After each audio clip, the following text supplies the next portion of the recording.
Only one or only a few can actually engage directly in some spiritual process. It's very rare. And of those, of thousands and thousands of those enlightened souls whose aim is to attain spiritual advancement and enlightenment, only a few can actually reach the perfection of spiritual consciousness.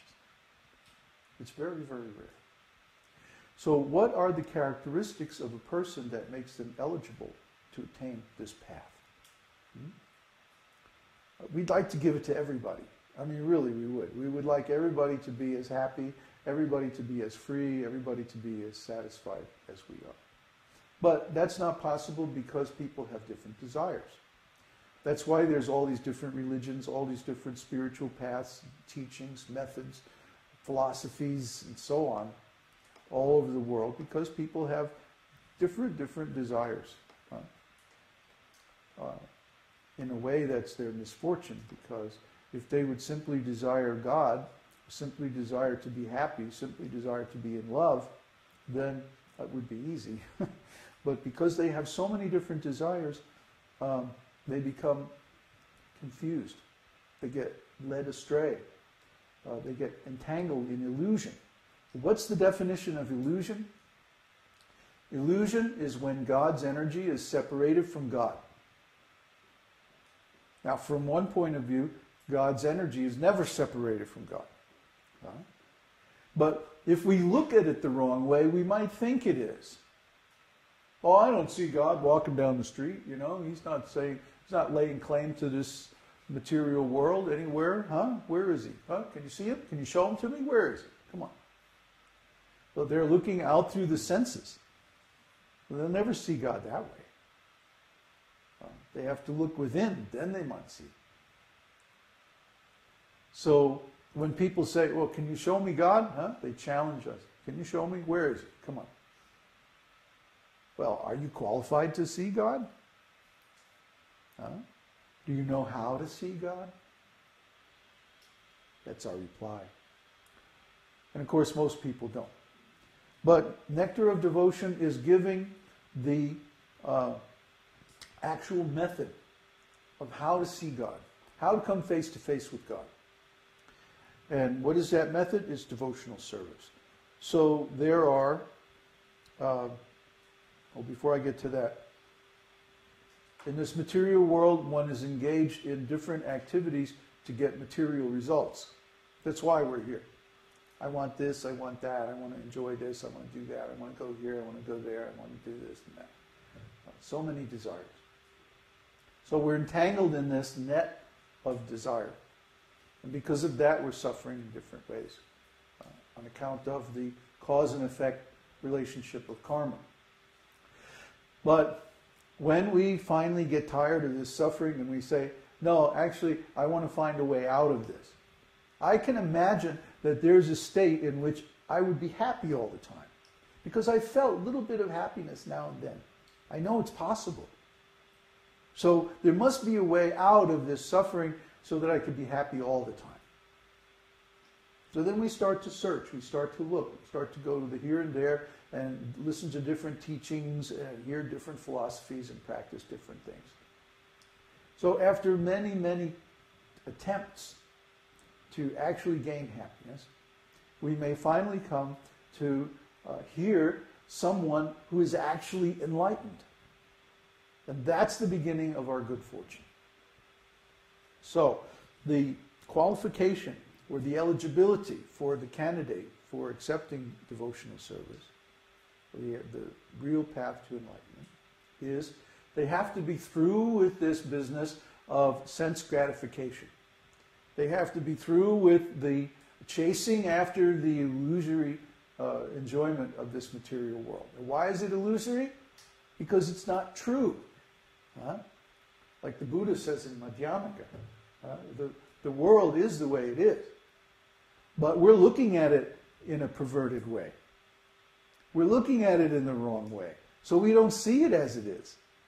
We see it in some other way.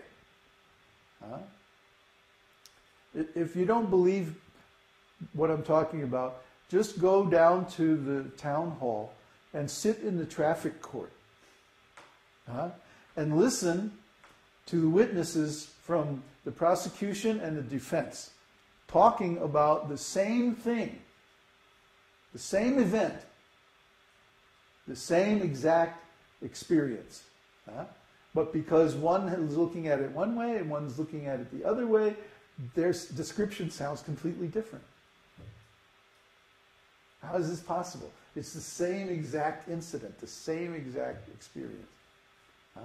Yet, when the cop gives his testimony, he says, "Yes, Your Honor, the man was clearly speeding at least 10 miles an hour over the limit." And the guy says, "No, my speedometer doesn't even go up to 60. I don't even, I can't. There's no way my car could be going that fast. I had my foot on the brake." I mean, on and on and on like this. Or go to, any trial. Just follow. You don't even have to go. Just follow the newspapers or on the line. You'll see. People describe the same exact events in completely different ways. Why? They're looking at it different. In the same way, when we look at this material world with the eyes of one who wants to enjoy it, with the eyes of lust, I want this, I want that, I want to enjoy this, I want to. We see it in a different way than if we look at it with the eyes of, oh, this is God's energy, this is for His service. Now I have to go and find out how this can be engaged nicely so that He is happy, so that everyone is happy. Then it's a whole different world. Simply because we're looking at it different. Simply because our expectations are different. Our consciousness is different. So, when we look at this world as God's property, we see it very different from when we look at it as our property. Isn't it? So when we start to look at this world as God's property, then the possibility of real happiness is there. Until then, the only happiness we can have is maybe a little temporary sense enjoyment. And then we have so much karma we have to pay. So that happiness is very fleeting. Prabhupada used to call it flickering. This happiness in this material world is flickering. It is like a drop of water on a lotus leaf. Have you ever seen a lotus leaf? A lily pad. It's coated with this waxy substance that repels water. So if a drop of water gets on the lotus leaf and there's any slight disturbance or vibration, immediately it just falls off. It repels the water. So similarly, this material world is not really meant for our enjoyment. Any slight little disturbance and our enjoyment is finished immediately. So we have to take this material world in a different way. Look at it in a different way. Then real happiness becomes possible. And what is that? Happiness means attraction for Krishna. Attraction to God. When we become attracted to God, then our good fortune begins. Then our real happiness begins. Then we actually become engaged in devotional service. We gain a service activity. I want to help. That's a service activity. Not I want to take, but I want to give. That's love. Love means I want to give you something. I want to help you. I want to serve you. I want to make your life better in some way. And the best service that anybody can do is to give transcendental knowledge. The knowledge by which all ignorance is destroyed. The knowledge by which all suffering is destroyed. The knowledge that leads to enlightenment. That is real service. That is real help. Because it's the cure for all suffering, for all material problems. So that is the qualification. That is the eligibility of the candidate for accepting devotional service, for being engaged in spiritual life. He has to want to help. Not, let me study this so I can solve my problems. But that's a very impure motive for engaging in spiritual life. That's not much different than solving your problems through some material means. Still, Krishna says there are 4 kinds of people who begin this process. One who's in distress, one who's in need of money, one who's curious, wants to know what's going on, and one who is situated in transcendental knowledge. And of those four, the last one, the wise one, the one who knows actually what is the purpose of life, what is the conclusion of Vedic knowledge, he's the best. Because, Krishna says, I am very dear to him and he is very dear to me. In other words, they love each other. They're in love. Huh? Everybody, has anyone ever tasted being in love, even for a little while?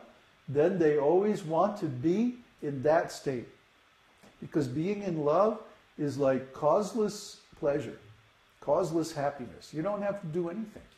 Huh? You just think of the beloved, and automatically, it's so much pleasure. Very nice.